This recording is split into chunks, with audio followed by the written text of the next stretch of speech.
coming to you, and after an absolutely crazy day, a crazy day.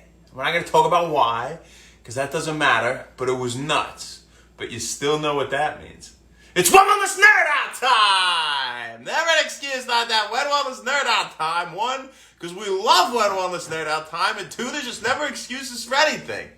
You never have to do anything, and you always should just do what you want to do. And want, meaning what you're going to do. You either just do it or you don't. And that's how life should be, right? So, happy One Wellness Nerd Out time, folks. And today, we're going to be talking about metabolism once again. We're going to sum up a lot of stuff and connect a few things today. It's going to be relatively short and sweet. A little bit shorter than yesterday. But before we get into anything, I want to say a very happy birthday to Jonathan Kiparissis. Happy birthday, Johnny, my man. Happy birthday, dude. I didn't know you were just 6 days apart from Danny. Say what's up to J-Mo. J-Mo's saying happy birthday to you, too. Come on, bud. Say happy birthday to Johnny. Hey. Look, he's saying it. Happy birthday, Johnny. So happy birthday, man. Really enjoy it, dude. I love you. I love your family, and I'm sure you're doing great. I hear you're doing big things. I hear you're doing great things, and there's no surprise there. And, hopefully you're spending it with them and having an absolutely fantastic day, doing something that you truly enjoy. So this one is absolutely fully for you, John. All right? So having said that, what we're talking about today, aside from Johnny, we are talking about glycerol and lactic acid, how they relate into our whole story here. We've been talking of cellular respiration, right? And we did our down arrow and our up arrow yesterday. We keep it very simple, and I want to get the point across. So again, what's at the top is glucose, right? At the bottom is energy, right? In the form of ATP, of course, and the main stored form of energy in the body, right? In the human body.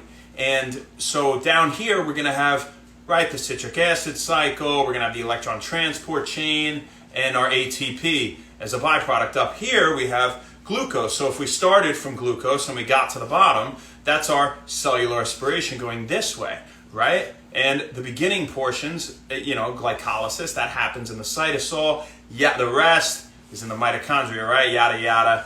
Not as important for today. Just remembering this.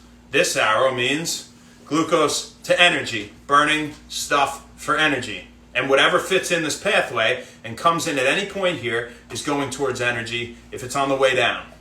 What's going up is towards glucose. That means it's a building thing, producing glucose. So when we go up, we're using things to make glucose, whether it comes in here or here or here or here or here, right? It's going upwards. We're making glucose, okay? And yesterday we talked about how amino acids, they can undergo transamination, right? Transferring that amino group and interacting with keto acids or forming keto acids at the same time, right?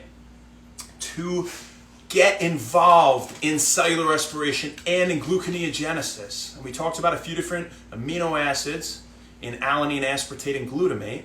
And we talked about their keto acid derivatives. Right now, if you want to look back at that, and it was pyruvate oxaloacetate, and it was alpha ketoglutarate in the same order as the amino acids we just mentioned, right? Each one going to that one respectfully, okay? So if you want to look at that, please go back to yesterday and you can check it out. But I want to continue today in talking about glycerol. So we know glycerol, right? And when we think glycerol, we think the backbone of a fatty acid, the backbone of a triglyceride. Fatty acids are attached. Hey, that's enough. Fatty acids are attached to this glycerol. Jameson, that's enough. Fatty, he thinks he's doing a good thing by barking and protecting us. He doesn't even know. So it's hard to tell him to stop. There's probably a dog walking by in the street. But glycerol is that backbone, and the fatty acids are attached to it, right? And this is a triglyceride. So when we cleave the ester bonds of the triglyceride, and we have this free glycerol, we talked in the past about how glycerol can be converted into dihydroxyacetone phosphate, right? And if glycerol is converted to dihydroxyacetone phosphate, it can go through cellular respiration, and it can go. Dihydroxyacetone phosphate was one of those intermediates in glycolysis, right? The breaking down of sugar to pyruvate, those two pyruvate eventually going through the Krebs cycle after becoming acetyl-CoA, electron transport chain, giving us energy, ending at the bottom here, right? Ending at the bottom, come here. Ending at sit, stay. Ending at the bottom here, right?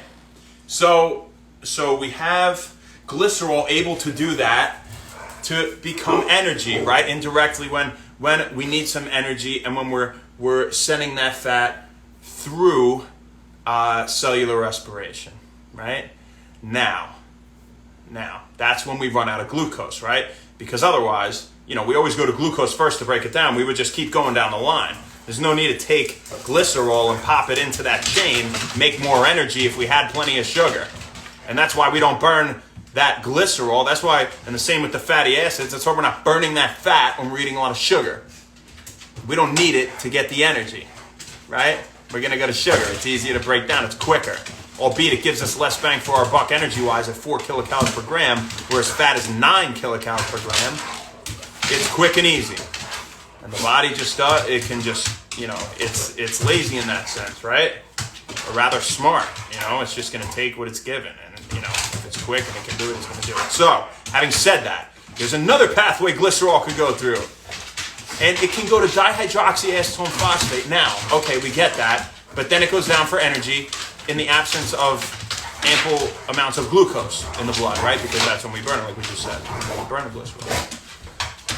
But it can also promote gluconeogenesis, you guys. Because glycerol can turn it to dihydroxyacetone phosphate. And dihydroxyacetone phosphate, remember we talked about glyceraldehyde 3-phosphate? We talked about glyceraldehyde 3-phosphate yesterday. Another intermediate in our chain coming down here and going up, right?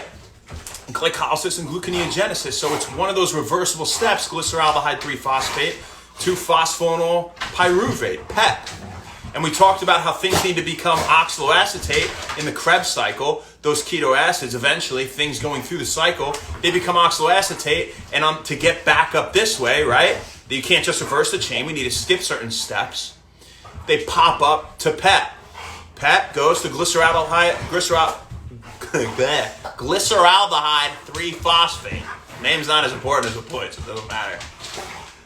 But glycerol comes in right at that point. And from there, on the way up, very soon we get to glucose. So glycerol, the backbone of a triglyceride, under the right metabolic environmental conditions and demands, can be used to produce glucose. Very interesting. So it can promote gluconeogenesis. So that makes one substrate that can promote gluconeogenesis. Right? And we'll review all of them at the end. I should say that's one more. We talked about amino acids already. Right? The alanine, the aspartame, right? Aspartate, sorry. And we talked about the glutamate, right? So we have amino acids, we have glycerol. Two things that can promote gluconeogenesis, and there's one more, you guys, and that is lactic acid. Now, a lot of people think lactic acid, aka lactate, is what causes that muscle soreness. It's actually not. Recent studies show that is not the cause. Lactic acid actually can be used as an energy source, right? It's like the body, after we break down some sugar, we get those pyruvate right after glycolysis, and after a good workout and we produce all this lactic acid, it's almost that byproduct is a way of the body responding to the fact that you've gone over some high duress things, some high intensity exercise, right? And now it's a little extra fuel for next time. It's kind of preparing. Very fascinating, right? So the body is extremely adaptive, and it can use many different substrates to get energy when it needs to, especially if you train it to learn to adapt to these conditions, right? And what you make it think it has to be doing, right? So this lactic acid, so this lactate, We could get excited about it all day. But in the liver, lactate can be converted into pyruvate. Now, what did we talk about yesterday? We said alanine can be converted to pyruvate. So where's pyruvate in our arrow story? Pyruvate is at the end of glycolysis on the way down. So, meeting around this level, we'll say, on both arrows, right? Going straight across both fingers here. Okay. But we know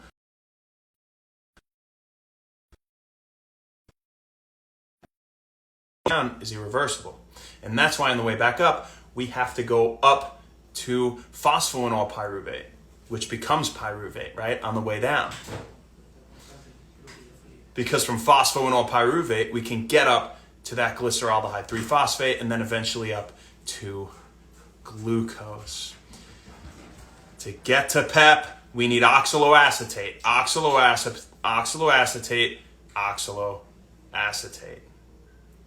So now our aspartate can become oxaloacetate. We talked about the amino acid, right? But we said the other ones can go through the cycle, the Krebs cycle that is, and eventually become oxaloacetate, whether they start as pyruvate, alpha-ketoglutarate, and then go to PEP. Well, lactic acid is no different, my friends. If it starts as pyruvate, it is converted to acetyl-CoA, then combines with oxaloacetate, that goes through the cycle, becomes oxaloacetate again, because it's just a recurring cycle, right? And then we pop back up to PEP, and we get to the top, and we're producing glucose. Ain't that a beautiful thing? So now we have 3 substrates that we have reviewed that we can produce glucose from. What are they? Well, we just said lactic acid, aka lactate, right? We said glycerol earlier in the video, the backbone of our fats, our triglycerides, right? And yesterday we said our amino acids. So those are 3 substrates we can use to promote gluconeogenesis in the liver and little in the adrenal cortex and other tissues, majorly in the liver, right? So there's one more that's not really talked about a lot, but it's odd chain fatty acids.